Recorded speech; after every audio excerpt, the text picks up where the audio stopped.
Strong looking stuff there for C9, we said. The lead you built was good, didn't execute quite as cleanly in game one. They pick an even more aggressive comp, get a similar sort of lead, and just crush Echo Fox there. Yeah, I mean, they looked so good. The big lead for Echo Fox was in the bot lane this one, and they could not convert to anything. Keith was getting caught out. He was getting picked off quite a bit. He started very strong, but top lane was getting smashed by Impact. Mid lane, pretty even. The jungle was going towards CONTRACTZ, and it just felt like Echo Fox a couple times overreached and got punished big time. Yeah, I mean, I think we saw a little bit more control from them, which was good to see, where they saw the opportunity, made the play, and then didn't extend themselves too far. But you have to think of that one moment near Cloud9's base even, which you have to think, what are you even doing there trying to make a play? They get punished, JENSEN gets a triple kill, and then it just feels like it's too far removed at that point. I mean, continually we saw Jace and Graves team up together to just pick people off from a screen away, and they had Jin as well, just for a bit of extra insurance or to start that all up. Like, it's tough as a almost full damage comp to win when you're behind, and especially when it gets later. But Cloud9 was so far ahead that that comp's very easy to execute in that state. Yeah, I mean, the amount of long-range damage that they have, the Jin ultimate plus the Rumble ult, that already creates so much chaos. Then if JENSEN lands a Shock Blast combo, Graves throws out his ult, they're killing people from a whole screen away.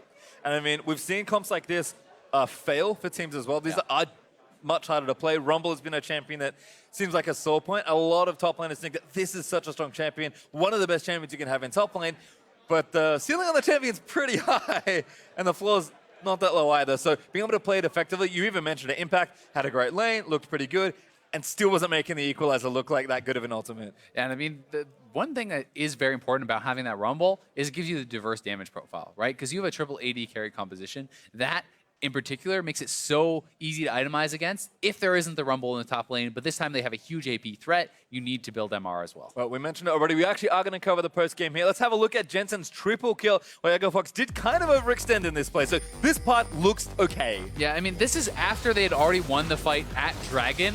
They win a team fight, they get that, and then they push up way too much here. They're trying to take down Sneaky, and the reward was not worth the cost. Even if you get Sneaky there, triple over to JENSEN, pretty rough. Yeah, and like you said, they were firmly on Cloud9 side of the map, like almost trying to knock down an inhibitor turret without doing the business of taking the tier 2s. So JENSEN just comes straight down from mid, cleans up a very easy kill, 3 kills for himself, and then that just catapults Jace into too much of a gold lead. Yeah, once Jace is that far ahead, anytime you land a Shock Blast is pretty devastating. And we were able to see that, 24 minutes into the game, C9 pushing in, are able to take down a couple people here. And this is their comp at work.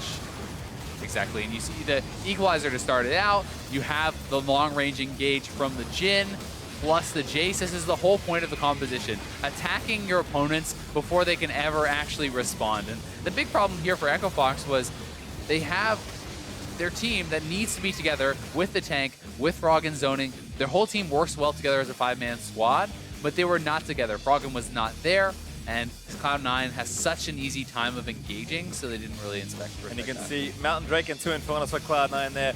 Huge snowball as far as the goal difference goes. And then damage from everywhere. Like, JENSEN's a standout here with almost 18,000, but everyone but Smoothie was doing significant damage and contributing to what was a very short game for Cloud9. And this is what these full damage comps look like when they are successful. Everyone is contributing, everyone is a threat. It makes it very, very hard to answer, and that's why they become so compelling for the teams, because it seems like, hey, well, how can they actually answer us if any one of us can kill them all, right? But it doesn't always work like that when you do fall behind. It can look pretty bad. And that might make it tough to decide who our player of the game is. We don't have to make up our mind just yet, but I think CONTRACTZ and JENSEN are both in the conversation here. Yeah, I think certainly Sneaky has had a really good series for himself as well. I mean, most of Cloud9 looked very good in this series. As you pointed out after last game, it was more just about team shot calling, not being able to close out the first one very quickly. But this one, they were extremely decisive and looked about as good as you can. Certainly looking good after the break. But after this break, we have a rematch between rivals TSM and Counterlogic Gaming.